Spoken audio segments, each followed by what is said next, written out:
Assalamualaikum warahmatullahi wabarakatuh. Kembali bersama dengan saya Muhammad Khotibul Umam di acara Tegur Sapa.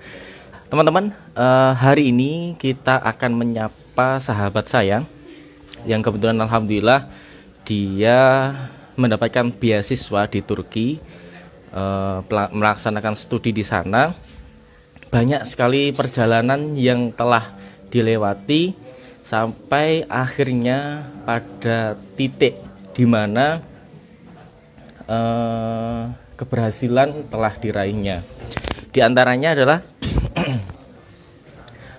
sudah lulus dari pondok Yayasan Sulaimaniyah, yang mana Yayasan Sulaimaniyah itu terkenal dengan Al-Qur'annya, metode penghafalan Al-Qur'annya.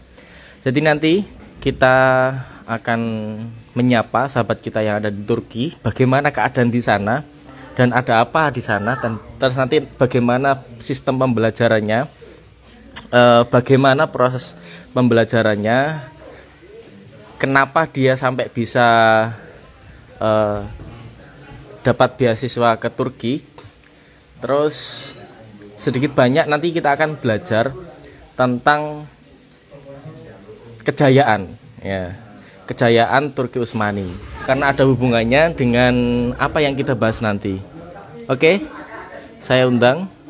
Dan nanti untuk teman-teman tetap berada di channel ini, karena nanti ada informasi tentang beasiswa, informasi tentang bagaimana caranya, trik atau cara untuk bisa mendapatkan beasiswa di Turki. Oke, informasi tentang bagaimana caranya, trik atau cara untuk bisa mendapatkan beasiswa di Turki. Oke, assalamualaikum Kang. Waalaikumsalam Bang. Pripun kabare? Alhamdulillah sehat pangestune. Mohon doanya. Insya Allah. Udah lama gak bertemu nih. Iya, sudah berapa tahun yang terakhir kita ketemu itu di Surabaya. Terakhir kita ketemu di pernikahannya Mas Rofik. Di pernikahannya Mas Rofik, iya, setelah call ya. Iya, setelah cuman kenangan kenangan terindah kita itu di Surabaya. Waktu itu sebelum panjenengan pamit mau berangkat mondok lagi ya, masuk di Turki Utsmani, itu kan kita sempat jalan-jalan di Surabaya ya. Sampai kesasar itu. Itu kenangan yang terindah. Iya, kenangan kesasar itu namanya. Kita kan pernah berada di zona sesat ya. Tapi alhamdulillah sekarang kan kembali. Alhamdulillah kembali. Bukan sesat secara ideologi ya, tapi sesat jalan. Iya. Sudah nggak tahu arah, tapi dilakoni bondo nekat lah istilahnya. Tapi kan itu ketemu tapi rombongannya. Untuk pembelajarannya, pada akhirnya kita ketemu pada satu titik yang kita tuju. Nah, kayaknya ini ada apa ya? Ada bau-baunya dengan proses panjenengan bisa sampai ke Turki. Betul seperti itu kan ya? Iya, mungkin insya Allah. Karena dulu saya tahu banget bagaimana panjenengan ini berusaha untuk bisa masuk di tahap seleksi. Ya mungkin seperti itu ya, tapi saya kayak nggak berusaha banget. Beruntung Mas. Duh. Iya, kalau panjenengan yang melakukan kayaknya merasakan seperti itu. Tapi kalau kita dari teman-teman panjenengan yang dulunya waktu kita sama-sama di pondok pesantren, di pondok Al-Fatah tepatnya ya, sama-sama ngopi di pondok pesantren Al-Fatah, tahu bagaimana jerih payah panjenengan waktu berusaha untuk bisa masuk di pendaftarannya. Masuk di pesantren Sulaimaniyah di tahap seleksi beasiswanya ya. Iya. Tapi dulu kita punya kayak misi, kayak visinya itu berbeda. Kayak setelah lulus dari Siman itu kita kan punya pandangan berbeda itu. Tolong saya ingatkan masa lalu yang indah. kan waktu kita sering ngopi kan ya, Mm-mm. kita punya Mm-mm. pandangan nanti, misalkan saya ini pribadi, mungkin setelah lulus dari Siman, saya mau kuliah, habis itu saya nggak mau mondok lagi lah, udah eh, capek atau apa, pengennya kuliah, kayak ke UIN kayak gimana itu, terus cita-cita saya jadi kayak pengusaha seperti itu lah. Mm-mm. Mas Khotib ini dia waktu itu juga bilang setelah di Siman saya mau ke Pondok Sarang, mau mendalami kitab, tapi kenyataannya malah dibalik. Heeh. Mas Khotib Tuhan yang berkata lain. Mas Khotib sekarang yang jadi apa istilahnya, jadi pengusaha santri ya, produk santri lah, saya masih di pesantren. Dan saya ini juga masih mondok loh. Oh, kalau saya mau Cuman sambil jalan-jalan, Mas. bedanya kan kalau jenengan pondoknya memang fokus dan khusyuk. Kalau saya kan enggak, santri jalanan. Nah, nggak apa-apa, Mas. Yang penting Ini kita tuh ada masih teman gandolan. panjenengan, katanya kemarin titip salam, Mbak Faiz. Oh ya, waalaikumsalam. Untuk Mbak Faiz, Hmm. waalaikumsalam. Katanya iki apa jenenge? Kangen sampean jare.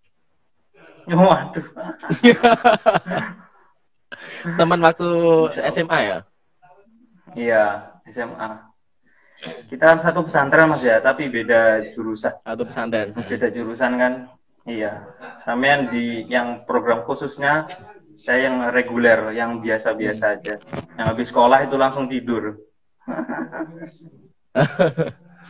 Oke, saya sapa dulu ada Mbak Awalia, Mas Aris, Farah 29 Wawa, terus Ika Ayu, Oh ya, Mas teman-teman semua. Afif, nah teman-teman kita, Mm-mm. dia, Mbak Kurnia. Oke, silakan Mbak Fitro, Mbak Faiz, terus lu lewat.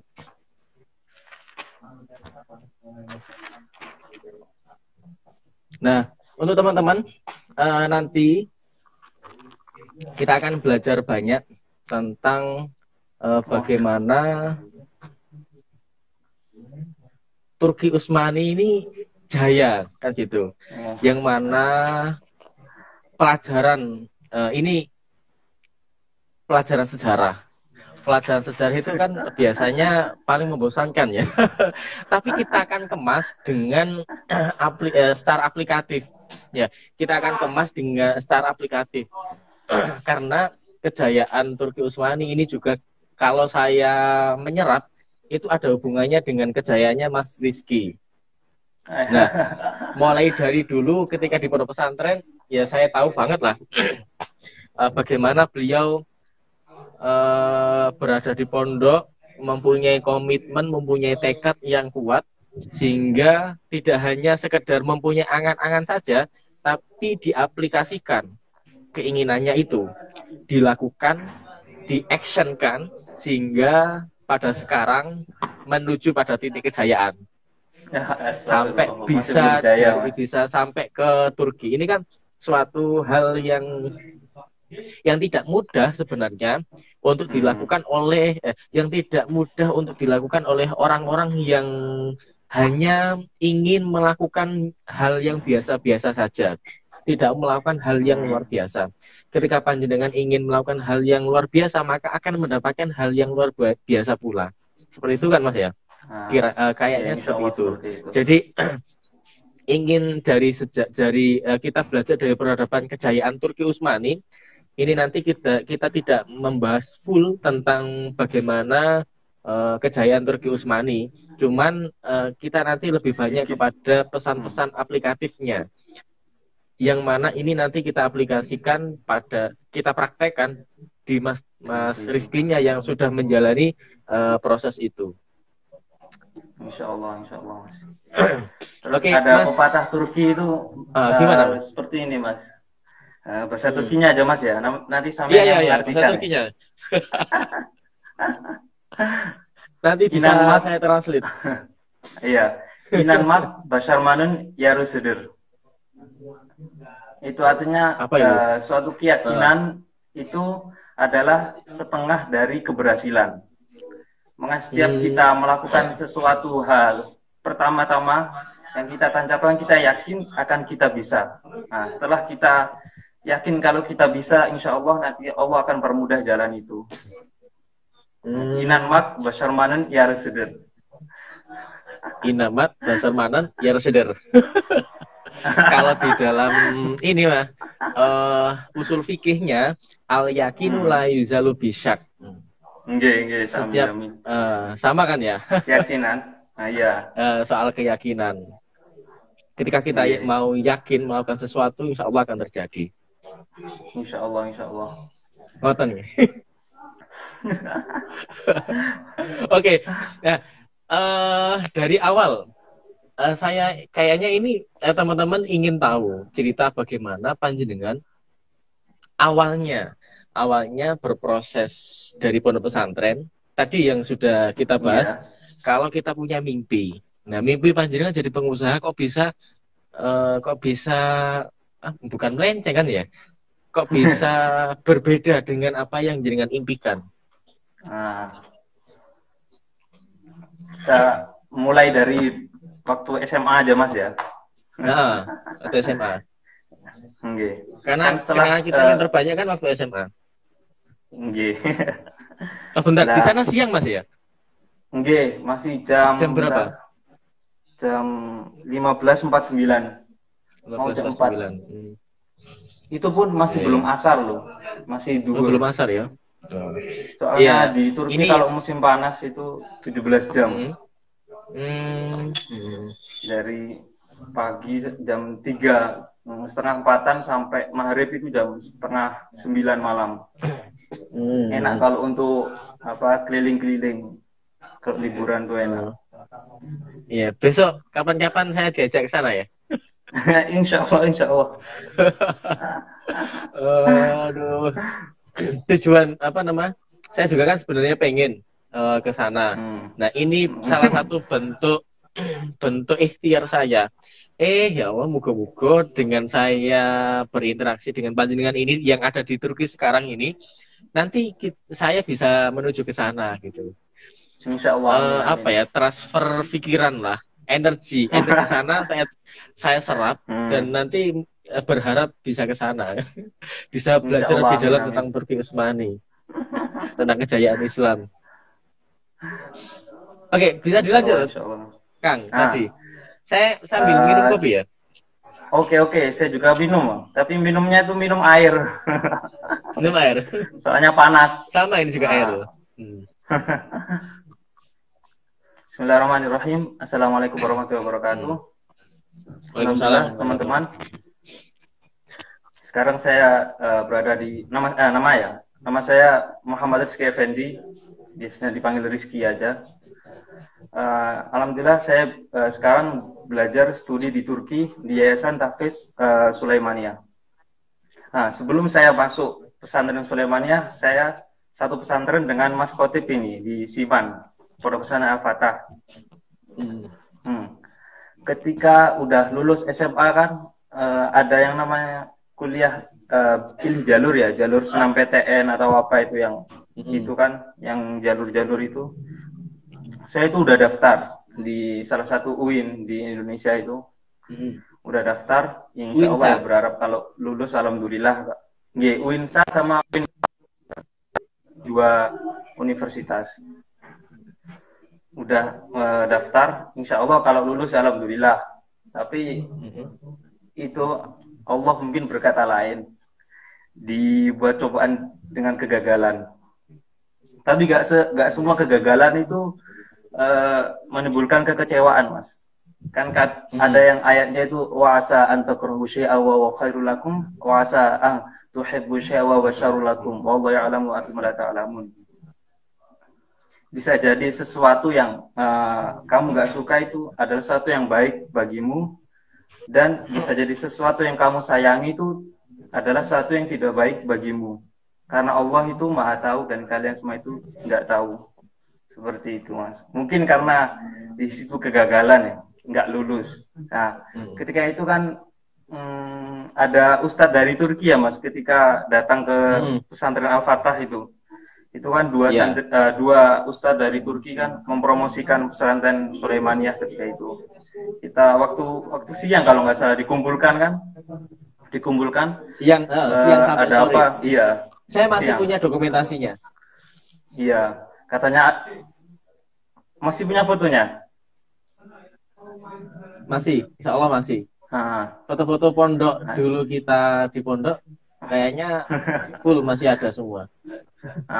ya alhamdulillah nanti bisa dikirim mas. Oh siap. Ketika udah apa namanya masuk, ketika promosi ketika itu Mm-mm. kan tentang pesantren Sulaimaniyah tahfiz dengan model apa namanya model menghafal Turki Osmani seperti ini bla bla bla bla. Mm-mm. Saya nggak terlalu tertarik ketika itu karena saya udah daftar kuliah kan ya. Tapi di Mm-mm. situ ada yang ngantarkan dua ustadz Turki itu Pak Ade sama Budi saya. Kan beliau kan berdomisil di Lamongan. Nah, ketika dia ngantarkan ke Mm-mm. pesantren Siman itu Pak Ade sama Budi saya. Nah, ketika itu Budi saya itu manggil saya, Riz, kamu masuk di sini aja, di sini bagus katanya. Sambil ngantarkan Mm-mm. ustadznya ke mobil, Budi saya bilang gini, Ustadz, ini keponakan saya ini mau daftar katanya. Loh, aku nggak bilang udah mau didaftarin kan ya.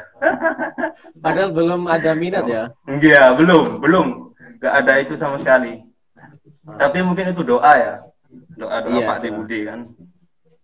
Udah, setelah itu ya, ketika apa namanya tes seleksi yang senam PTN-nya itu udah keluar dan ternyata alhamdulillah gagal, nggak bisa masuk, ya udah daftar aja di pesantren Sulaimaniyah kan, siapa tahu ya lulus. Nah, ketika daftar itu Mm-mm. kan ada persyaratannya, ngafalkan juz 30 sama Yasin, Waqiah sama Tabarok. Mm-mm. Terus alhamdulillahnya di Yasin Waki Tabarok ini di SMA dulu, di SMA Siman itu Mm-mm. disuruh setor ketika itu. Ketika setiap jenjang naik jenjang kelas 1 ke kelas 2 itu mesti disuruh Yasin Waki Al Mulk itu udah disetorkan. Alhamdulillah lah buat celengan gitu. Tinggal juz 30-nya ini. Kan kita kan pesantren Siman kan bukan basic penghafal Al-Qur'an kan ya. Kan saya Iya. juga bukan basic. Tapi ya insya Allah saya coba. Saya hafal itu dari Ad-Duha ke atas kan belum pernah ngafalin. Hafal-hafal, ya alhamdulillah ikut tes. Nah, pas ikut tes itu kan banyak mas ketika itu. Dari Mm. pelosok-pelosok pesantren yang memang notabene pesantren Al-Quran. Ah. Ketika saya tanya, oh mas, kamu punya hafalan berapa? Hafalan 5 juz, 15, banyak-banyak semuanya. Saya kan minder kan ya, saya bukan Mm-mm. basic pesantren Quran, terus cuma baru-baru kemarin ngapalkan kan ya. Ya itu dengan modal keyakinan itu ikut ujian seleksinya, seleksi pertama yang seleksi apa namanya tes dan baca Al-Quran itu, alhamdulillah itu lolos. Kemudian ketika tes keduanya tes di karantina selama 1 minggu. Mm. Alhamdulillah itu pun juga kayak saya kayak ngerasa nggak lolos itu karena memang berat ketika itu. Ah. lima hari kalau nggak salah di tes di karantina itu. Tapi mungkin karena beruntung atau apa ya, alhamdulillah lulus gitu aja. Terus udah menghafalkan di Indonesia itu 2 tahun tahfiz Al-Quran, Mm-mm. habis itu tambah 1 tahun persiapan bahasa Turki sama pelajaran kitab-kitab bahasa Arab. Nah setelah itu baru berangkat ke Turki. Nah singkatnya aja seperti itu Mm. mas. Iya. Pada intinya apa yang kita anggap baik itu belum tentu baik menurut Allah. Dan ternyata Hmm. kenyataannya sekarang panjenengan lebih terlihat luar biasa. Mungkin Enggak, seandainya mungkin seandainya panjenengan lulus waktu di dulu UIN lulus di UIN mungkin tidak luar biasa seperti ini. sampai Dan sekarang Masya Allah lah. Kalau kita kan sebenarnya sudah sering komunikasi ya, nah eh, cuman untuk komunikasi live baru pertama kali ini. iya soalnya ini Banyak juga sekali numpang saya eh, apa? Iya. ini juga numpang. Saking fokusnya sampai nggak punya IG, saya paksa. Kamu pokoknya sampean harus memberikan inspirasi kepada teman-teman. Saya paksa untuk hadir di acara kita. ditegur sapa ini. Sebenarnya nggak dipaksa ini, dihipnotis lebih tepatnya. Hipnotis. Karena saya sendiri butuh energi. Ya, butuh energi dari panjenengan yang luar biasa ini bisa sampai ke Turki itu kan saya butuh energi itu.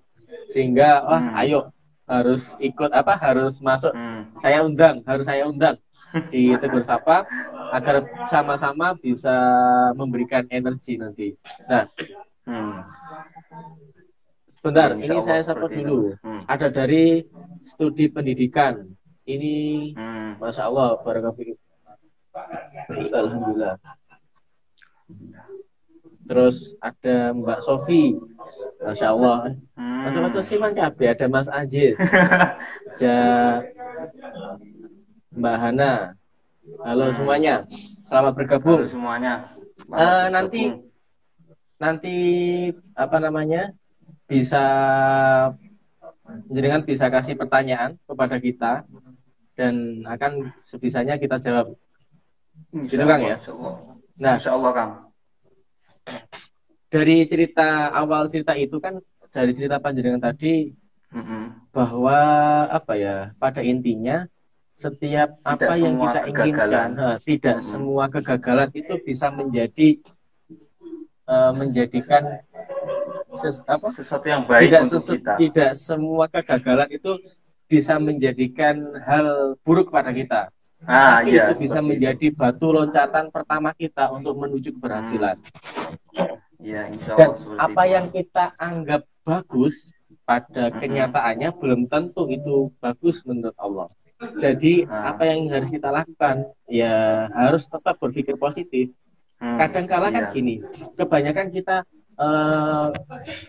gampang frustasi, gampang depresi itu gara-gara pikiran-pikiran negatif kita selalu terbayangkan.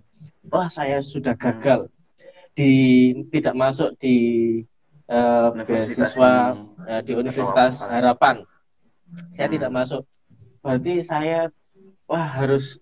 Nah, intinya setiap apa yang kita hadapi itu harus kita pikirkan positif. Kalau kita ambil positif, mungkin saya tidak ditakdirkan di sini. Saya ditakdirkan di lembaga-lembaga yang lain. Dan itu sudah jenengan buktikannya. Nah, pada awalnya kan kita punya harapan. Kita dulu kan sering mempunyai kita dulu itu sering berhayal, bukan berhayal, bermimpi. Iya. Berimajinasi tepatnya. Berimajinasi, besok saya gini. Tapi kenyataannya yang kita lakukan hari ini sangat berbeda dengan apa yang kita harapkan. Sehingga apa yang jadi pesan yang ingin saya sampaikan adalah apapun yang kita lakukan hari ini, ya udah, ayo kita lakukan dengan baik semaksimal mungkin. Hasilnya baik dan tidak itu nanti terserah Allah kan gitu ya. Kan ada juga itu. Yang penting apa yang kita lakukan itu selalu berpikir positif. Enggak. Waktu dulu saya SMA itu ya, waktu mau lulus kan saya sering doanya seperti ini. Ya Allah, berikan saya yang terbaik.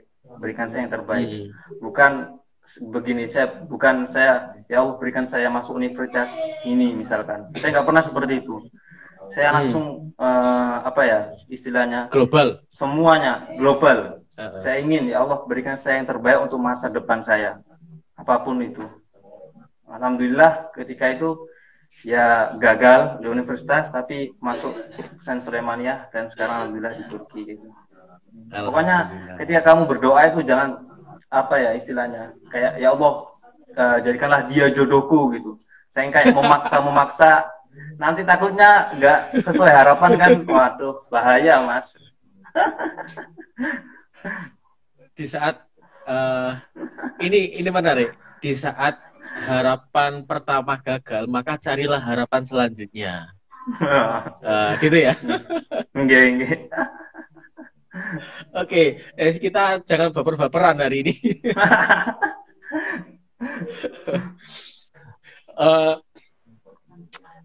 Ini ada kayaknya teman jenengan ini, Saleh Ahmad 07. Oh iya dari Istanbul. Assalamualaikum Assalamualaikum Saleh. Oke, Selamat sekali menonton. lagi teman-teman yang pengen sharing, yang pengen Hmm.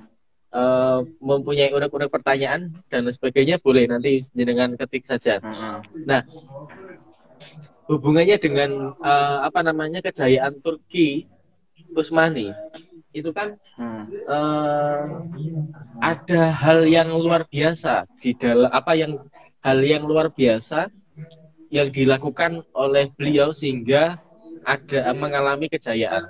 Begitupun kita hari Nah. ini, ketika kita mau melakukan hal yang luar biasa, maka kita akan meraih kejayaan itu.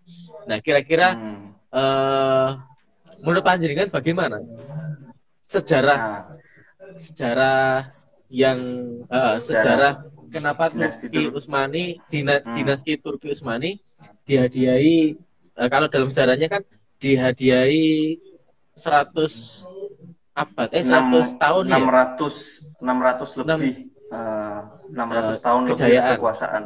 Nah. Diberikan kekuasaan 600 lebih oleh Allah. Hmm. Nah, itu katanya kan ada apa namanya? Ada hubungannya Dikarenakan. dengan Hmm. Al-Qur'an. Nah, Iya, sedangkan iya. panjenengan di sana itu kan mendalami tentang ilmu Al-Qur'an. Nggih, nggih.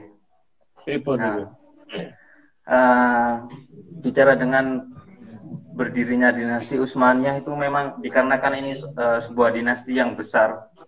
Ada dari Hmm. segi-segi manapun itu banyak dari versi-versi lainnya. Saya ngambilnya itu dari segi ketakzimannya beliau, yakni Osman Ghazi, pendiri dinasti Utsmaniyah terhadap Al-Quran. Ketika beliau Sultan Osman ini Osman Ghazi, ketika beliau ziarah ke gurunya, ke Syekh Edi Bali kalau nggak salah namanya. Nah, beliau itu di sana menginap dan ketika itu dikasih sebuah ruangan untuk istirahat, yang mana ruangan tersebut itu ada Al-Qur'annya. Dikarenakan takzimnya beliau itu terhadap Al-Quran, sama-sama beliau itu nggak mau menselonjorkan kakinya itu dikarenakan ada Al-Quran, apalagi sampai tidur. Maka beliau itu menahan tidurnya, menahan kantuknya sampai subuh tiba. Ketika udah keesokan harinya udah pulang di rumahnya, ketika itu beliau bermimpi. Dalam mimpinya tersebut beliau didatangi gurunya kalau nggak salah, dikatakan seperti ini: disebabkan kamu mentakzimkan Al-Quran, Allah memberikan kamu setiap 1 jam yang kamu tahan kantuk tersebut dengan 100 tahun. Dan ketika itu Sultan Osmani itu hampir 6 jam setengah atau lebih nggak tidur. Maka Allah gantikan setiap 1 jamnya itu 100 tahun kekuasaan. Maka dari itu Kesultanan Osmani itu termasuk kesultanan yang sangat panjang, sampai 600 tahun lebih, dari 1000 abad pertengahan lah, 1000-an sampai abad 2000, abad 1900-an. Ketika itu bayangkan saja, disebabkan mentakzimkan Al-Quran saja Allah memberikan sesuatu yang lebih terhadap beliau, apalagi sampai membacanya atau mengamalkannya, itu apalagi gitu. Saya menghafalkannya, Masya Allah. Dan hari ini panjenengan berhasil menghatamkan. Sudah lama ya sebenarnya ya.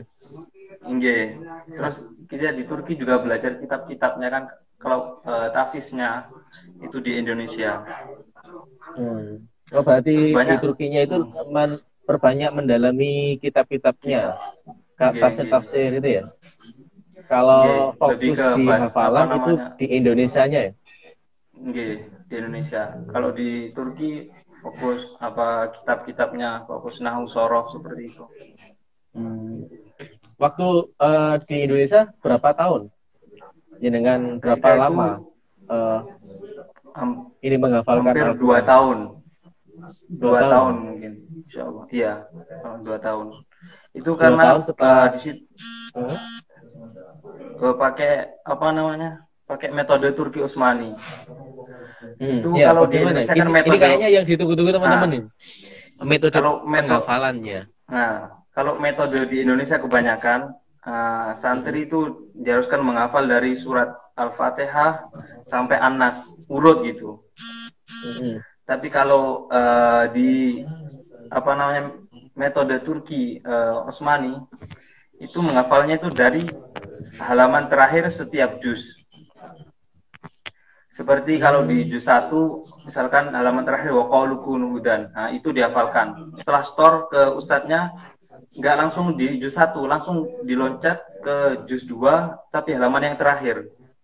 Begitupun terus sampai juz 30, halaman terakhirnya saja. Setelah selesai juz 30, balik lagi dari awal, juz 1, tapi sebelum halaman terakhirnya. Tapi ketika itu kalau setor, itu harus 2 halaman. Maka begitu terus sampai juz 30, nanti ulang lagi juz 1, halaman yang ketiga terakhirnya. Seperti itu terus. Oh, berarti dari belakang ya? Iya, dari belakang.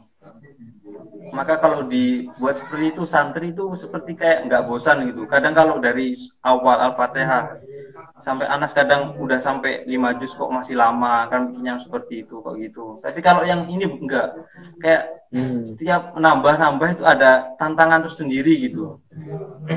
Ada satu yang kayak nggak membosankan. Aku gitu. udah menghafalkan juz 5, terus besoknya lagi sudah juz 6.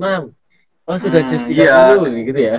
Iya, kayak ada motivasi tersendiri ketika itu. Iya. Makanya membuat santri-santri itu enak gitu ketika menghafalkan.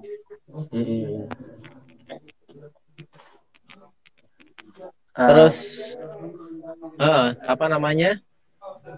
Cara barangkali ada apa ya? Kayak cara terkhusus dari panjenengan pribadi agar apa namanya? Bisa selalu istiqomah, terus bisa menghafalkan, bisa menjaganya, bisa mengamalkannya. Kan kebanyakan orang kan takut ya, termasuk saya sendiri kan takut kalau sudah menghafal, ternyata banyak ketakutan lah, pikiran-pikiran yang negatif itu terlintas dalam diri gitu. Kebanyakan ya memang kebanyakan seperti itu, sebelum melakukan itu udah kayak ada ketakutan gitu. Tapi kalau kita yakin insya Allah kita bisa. Ini ada Mas Zian. Assalamualaikum Mas Zian. Kapan-kapan ditunggu ya kehadiran panjenengan di Tegur Sapa. Mas Zian ini adiknya juga sama di Turki, Mas. Oh, di masuk Sleman ya, bukan? Atau universitas? Bukan. Iya, di universitas. Iya.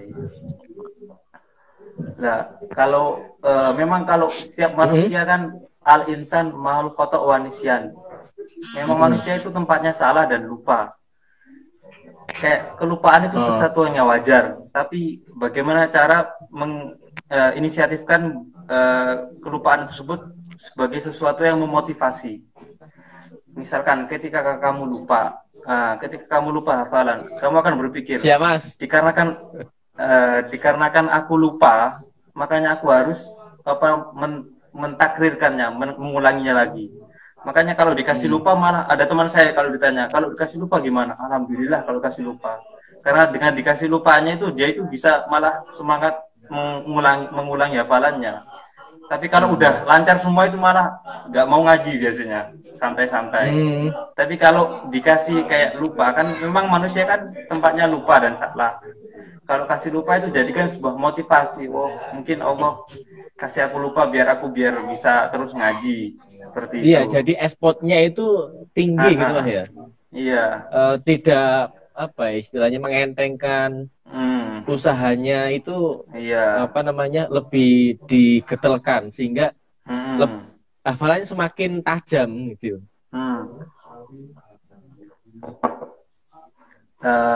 Terus kemudian mungkin ada cerita. Gimana? Nggak, lanjutkan sampean aja dulu. Tadi katanya ada cerita apa? Nah, ini kan tadi kan cerita dinasti Utsmaniyah kan baru satu kan ya. Kan masih banyak cerita-cerita kesultanannya itu bagaimana, sultan-sultannya. Mungkin aku mengutip beberapa sultan dari Kesultanan Utsmani yang mungkin bisa membuat inspirasi. Nah, misalkan, apa namanya?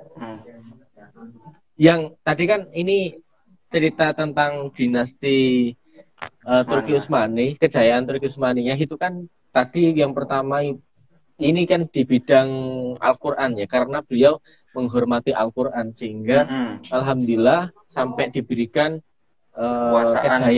kekuasaan selama itu. Nah, terus panjenengan sendiri yang hari ini menyatu dengan Al-Quran, barangkali ada apa ya, kayak semacam keajaiban, ada hal apa gitu yang ceritanya kan sama dengan gara-gara dengan menghargai Al-Quran saja, dengan menghormati Al-Quran saja itu bisa seperti itu. Nah, bagaimana kalau panjenengan ini yang memang ya termasuk orang yang luar biasa lah. Ya alhamdulillahnya kan dikarenakan udah menghafal, dikasih beasiswa berangkat ke Turki. Terus ketika di memang ketika di Turki itu orang-orangnya itu kadang sangat menghormati santri ya. Pas ketika saya jalan-jalan ke pasar tradisional kan ya, ketika jalan-jalan terus ada ibu-ibu penjual Turki. Iya. Habis itu ada ibu-ibu penjual bilang, "Oh, Dek dari mana?" gitu tanya. "Oh, saya dari Pesantren Sulaimaniyah, Bu." "Oh, Masya Allah. Ini nih saya kasih buah-buahan ini. Doakan saya ya," kayak gitu. Terus saya lewat gitu ya? ke toko lain dikasih lagi. Kadang ada yang kasih uang. Ya, mungkin karena di Turki emang sangat menghormati kayak santri seperti itu. Ya alhamdulillahnya seperti itu. Berarti penghormatan kepada santrinya luar biasa. Oh, luar biasa Mas. Sampai kalau jalan-jalan sering bawa pulang banyak berkat. Sering di itu biasanya. Kayak sering kadang dianggap seperti anak sendiri gitu. Apalagi kalau misalkan lebaran itu mau lebaran, kadang diajak ke toko, suruh milih pakaian sendiri, suruh gini. Beneran Mas. Ya? Keren. Ini ada yang menyapa studi pendidikan teruntuk Mas Rizky, gimana kabarnya? Oh, gimana kabarnya Mas? Sehat. Nah, dari kembali lagi pada ini Mas, apa namanya? Cerita dinasti Utsmaniyah. Selain itu, enggak, maksud saya tadi kan gara-gara Al-Quran, bukan gara-gara sih, sebab menghormati Al-Quran sehingga keberkahannya itu numpuk gitu. Selain sampai dihormati di Turki, terus kisah panjenengan di sana bagaimana beradaptasi, karena kan orang Indonesia dengan Turki kan beda, mulai dari dari peradabannya, dari bahasanya. Nah, cara panjenengan untuk beradaptasi itu seperti apa? Terus memang waktu di sana ada keajaiban apa gitu barangkali setelah panjenengan selama ini berproses mendalami Al-Quran sampai pada tahap panjenengan ingin pulang lagi ke Indonesia. Ya, saya informasikan ya, Mas Rizky sudah lulus dan rencana mau pulang ke Indonesia. Sebelum pulang ke Indonesia, jangan kasih tanggalnya. Saya paksa harus ikut, harus hadir di Tegur Sapa untuk menyapa teman-teman. Dan alhamdulillah beliau berkenan, meskipun IG-nya pinjam.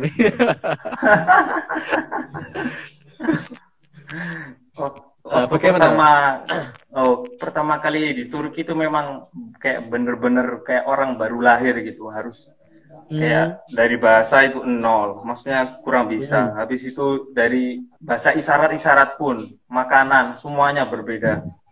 Pernah ketika itu diajak pertama kali ya datang, diajak di seperti KFC gitu kan, makan ayam goreng. Belinya itu 1 ember kan besar. Pas dilihat itu, mana nasinya gitu, gak ada nasi. Jadi adanya roti sama apa namanya ayam gitu. Ya roti sama ayam. Walaupun ayamnya 1 ember nggak mungkin kenyang, saya nggak ada nasinya. Iya. Apalagi lulusan dari pondok pesantren. Siman kan ya tahu sendiri lah. Nah, Anak santri itu bagaimana ya? Sekali terus ada kalau sekali ada apa hajatan, kalau ada nasi kruyuk, nasi sebanyak apapun jelas habis di lides nggih, nggih. para santri. Terus bebas sama-sama karakter santrinya, cuman berbeda budayanya kan gitu. Ah iya, budaya. Terus ketika kalau di apa nama sarapan itu nggak ada sama sekali yang namanya nasi. Mesti kalau roti apa namanya kayak apa itu buah zaitun, terus Hmm. apa nama keju kayak gitulah. Seperti itu. Hmm. Ya harus nahan gitu, harus terbiasa lah istilahnya. Kadang satu hari full itu nggak ada nasi juga ada. Kadang cuma roti atau apalah. Hmm. Hmm. Tapi Nah, insya Allah udah oke terbiasa. Mas. Sebentar lagi ini kayaknya videonya akan berakhir. Mm-mm.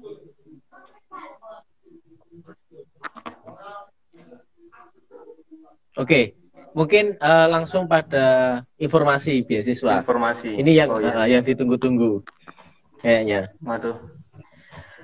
Informasi beasiswa pesantren Atau Hafiz cara Sulaiman. apa sekalian kasih trik dan cara bagaimana bisa mendapatkan informasi beasiswa masuk di Sulaimania tahap-tahapannya seperti apa? Hmm. Hmm.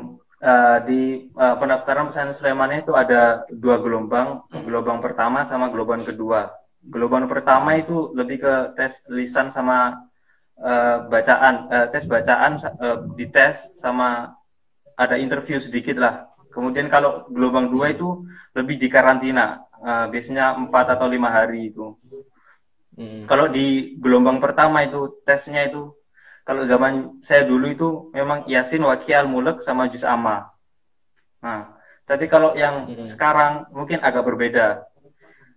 Sekarang kalau dari lulusan SD sama SMP itu harus apa namanya tes-tesnya ini mas, tes baca Hmm. Al-Quran mulai dari pelan, sedang, cepat itu bisa enggak gitu. Hmm. Terus baca hafalan suratnya itu dari Ad-Duha sampai An-Nas, lebih di apa permudah lagi dari Ad-Duha sampai An-Nas. Hmm. Itu yang SD ya? Eh, iya SD sama lulusan SMP, Ad-Duha sama SMP. Kalau An-Nas. yang SMA sama ini Itu umuran ada lulus lagi. kuliah.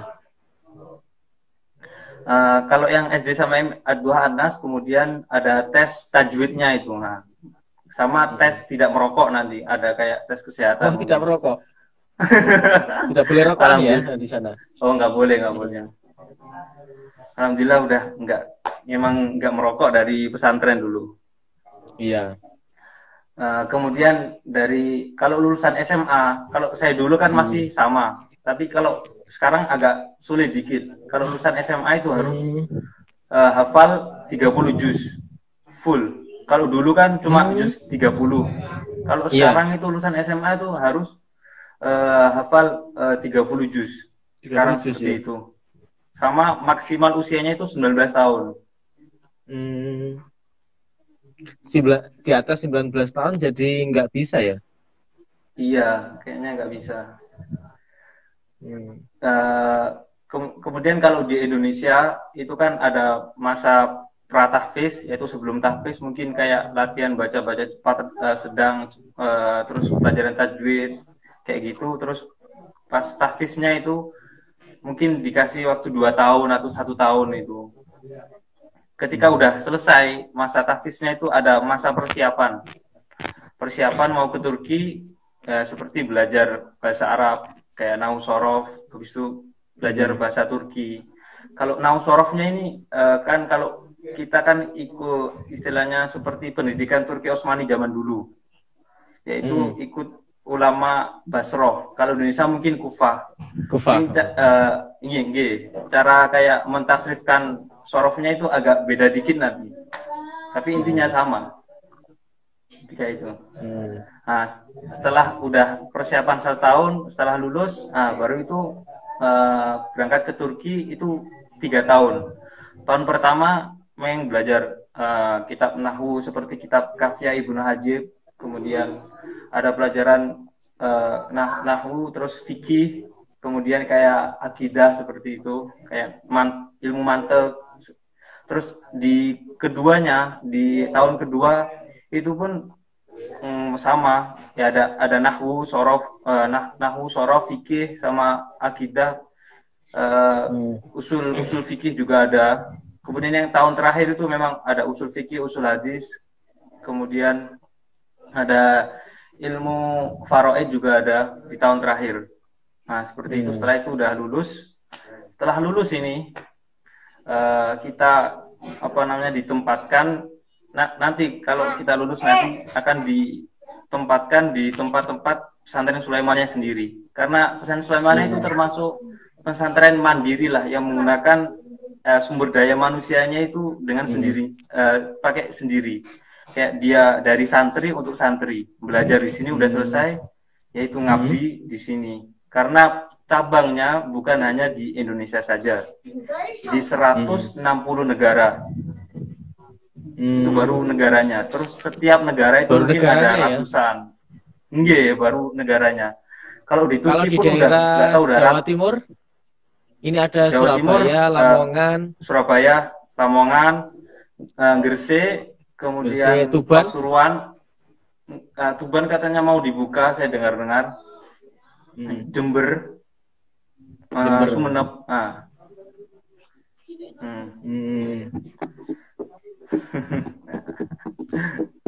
Iki Iip, Mas Iip. Pre sampai nanti. Brewoknya nggak ada. Terus kan ada 160 negara bisa ya. Dicari lah. Itu, iya. Bisa dicari di website kan ada. Sekarang bisa silakan tinggal ketik nanti untuk alamat dan sebagainya. Kayaknya di situ banyak. Nah, kira-kira apa ya enaknya? Gimana Mas? Apa namanya? Kira-kira enaknya panjenengan bisa belajar di sana itu apa? Yang jadi kelebihan dari menjadi kelebihan secara pribadi panjenengan yang kultur cara belajar dan pondok pesantrennya kan berbeda. Yang dulunya di pondok pesantren Al-Fatah, terus beralih ke meneruskan di pondok pesantren Sulaimaniyah. Pesantren Sulaimaniyah. Kalau di pesantren Sulaimaniyah itu yang paling diutamakan pertama itu kebersihan memang. Memang kalau di sini tuh orang-orang bilang pondok rasa hotel. Memang standar mereka seperti itu. Walaupun kalian lihat di Surabaya atau yang di Lamongan, terus sama di Turki, di semua negara sama semuanya, standarnya seperti itu semua. Standar kebersihannya itu tinggi. Terus dari cara adab-adab mentakzimkan Al-Qur'annya itu pun juga saya rasa itu kayak satu yang lebih gitu. Kan kalau dulu di Siman kan satu kamar, ada lemari, ada di situ ditaruh kitab atau semuanya, tempat makan semuanya jadi satu kan ya di kamar kan. Nah, kalau di pesantren Sulaimaniyah itu berbeda. Makan ada tempatnya sendiri. Kemudian tempat tidur sendiri, Al-Qur'an pun di tempatnya sendiri. Terus cara belajar dari kejayaan dinasti Turki Utsmani diantaranya itu. Iya, mentakzimkan karena menghormati Al-Qur'an, harapannya nanti bisa diberikan lebih ya. Terus cara memegangnya pun bangku ngajinya ya. Kalau biasanya kalau di pesantren bangkunya kan kadang di bawah pusar kan. Nah, itu bangkunya itu di atas dada ya, segini mungkin. Di atas dada. Memang sangat tinggi untuk mentakzimkan Al-Qur'annya itu. Jangan sampai Al-Qur'an itu di bawah pusar. Sampai segitunya gitu.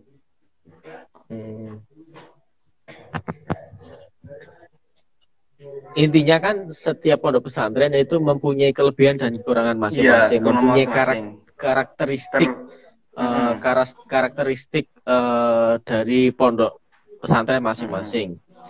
Ya, kalau di Sulaimaniyah memang seluruh pondoknya yang ada mulai dari pusat di Turki sendiri sampai Mm-mm. di seluruh dunia itu mempunyai SOP standar yang sama, manajemennya sama Iya, semua gitu, Mas. sama semua. Iya, sama. Teratur, ter Kebersihannya. standarnya jelas lah. Nggih. Kadang kan beberapa Seperti pesantren itu itu. untuk mengutamakan sistemnya tidak begitu diutamakan. Yang diutamakan Nah, adalah kesadaran, nah, kesadaran iya. santrinya. Wis ngerti wae resese ya resese, wayahe jamaah ya jamaah. Kadang kan ada yang seperti itu. Ada yang kabur. Tapi eh, tapi apa namanya, kembali lagi pada santrinya sendiri. Kalau dia Iya. mau melakukan sesuatu pasti dapat sesuatu, kalau tidak mau ya Mm-mm. tidak dapat apa-apa kan gitu. Iya. Meskipun di sistem dengan cara yang bagus tapi dianya menolak sistem itu kan sama aja. Nah, iya, iya. Memang. Dan ini salah satu Tapi, bukti bahwa panjenengan berhasil masuk sistem, dan mm, mulai dari usaha, doa, semuanya meliputi mm, diri panjenengan. Sampai katanya kemarin iya. sakit dan alhamdulillah diberikan kesehatan. Oh, Mudah-mudahan sehat. iya, sakit. Itu kan, Itu itu menurut saya rumah termasuk sakitnya salah pun, satu keajaiban. Waktu itu panjenengan rumah sakit cerita itu kan di sini posisinya jam berapa ya? Jam 2 malam itu ya. pagi. Nah, Mm-mm. jam 2 pagi menjelang menjelang buka menjelang buka. Menjelang sahur kan ya. Iya. Nah, itu menurut saya itu salah satu keajaiban yang panjenengan miliki. Iya, alhamdulillah. Itu memang rumah sakitnya pun itu punya punya pesantren Sulaimaniyah juga itu rumah sakitnya. Hmm. Nah, di sini juga punya pesantren, terus apa namanya travel umroh. Punya rumah sakit, dan rumah sakitnya itu rumah sakit internasional lah istilahnya itu.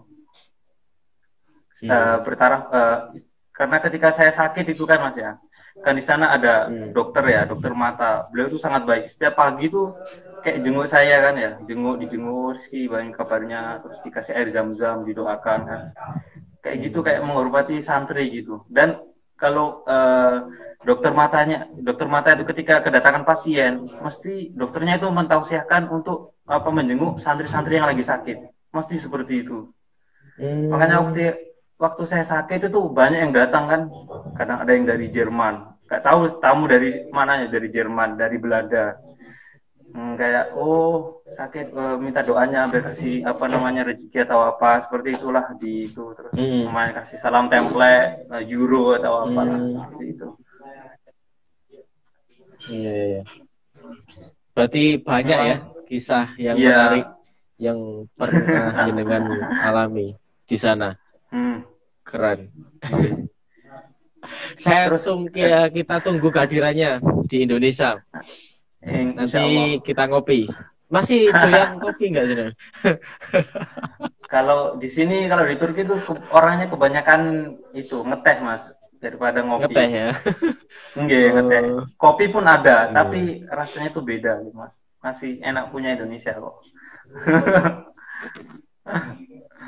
Kopi, minum kopi. Terus kan tentang masalah pendaftaran di beasiswa di pesantren Sulaimaniyah kan, kalau memang dulu zamannya saya memang 100% itu gratis. Tapi kalau Hmm. sekarang mungkin ada, dikarenakan asramanya mulai banyak, Hmm. makanya dipotong mungkin 90% gratis. 10%-nya itu masih bayar sekarang. 90%. 90%-nya itu gratis, 10%-nya itu yang bayar itu, Mas. Kalau di Turki itu memang full gratis, tapi kalau di Indonesia-nya itu mungkin ada kayak apa namanya, sodakoh gitu, Mas. Hmm. Ya, karena di situ kan standar hotel ya. Tahu sendiri kalau hotel Iya, nginep di hotel berapa iya, berapa full gitu, ratus Mas. per harinya. Kalau di pondok pesantren kan setiap hari di sana ya. Terus makanannya pun terjaga kan ya. Makanannya terus nggak boleh makan-makan sembarangan. Jadi Nggih, dijaga nggih. kesehatannya, diperhatikan kesehatannya. Nah, buat panjenengan yang kurang perhatian kayaknya cocok masuk di pondok pesantren Turki. Biar ada yang memperhatikan, yang mengingatkan makan. Makanya di sini cuma daging, daging gitu, Mas. Makannya daging. Semuanya saya agak gemukan ini, Mas. Oh, gitu ya. Terus selain di apa namanya fokus di pesantren tahfiz, kan Yayasan Sulaimaniyah kan bernaungan di UICCI. UICCI itu organisasi sukarela Turki sama Indonesia. Nah, di situ juga ada pesantren mahasiswa yang bekerja sama dengan kayak UI, UNJ Jakarta, UGM, atau Universitas Islam Negeri Jogja.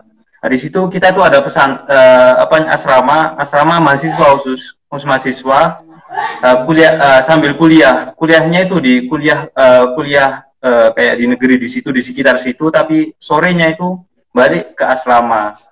Tapi kalau setelah lulus S1, setelah selesai pendidikan kuliahnya, dia itu boleh meneruskan pendidikan di Turki secara gratis. Atau mungkin di Itu bisa ini teman-teman dari apa? Di apa namanya uicci.org, atau di Instagram juga ada uicci.mahasiswa. Itu ada nanti keterangan yang lebih lanjutnya itu, Mas. Iya, UICCI. UICCI.org.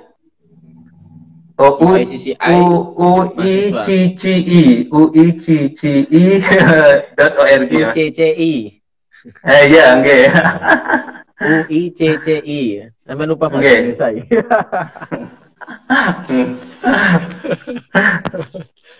Kebanyakan bahasa Turki. Ternyata masih lancar ya. Besok langsung dakwah di Indonesia kan bisa langsung enak. Bahasa Indonesia masih lancar ternyata. Enggak. Dari kemana saya mikir, Mas. Ini nanti gimana nanti. Apa namanya, apa ya, kata-katanya. Soalnya apa ya, belum terbiasa kan ngomong kayak full gini 1 jam bahasa Indonesia atau gitu. Dan ternyata bisa kan? Insya Allah, Mas. Ini ada. Insya Allah. Itu ada uicci.org. Oh iya, itu teman saya. Terima kasih Bang Mega. Oke.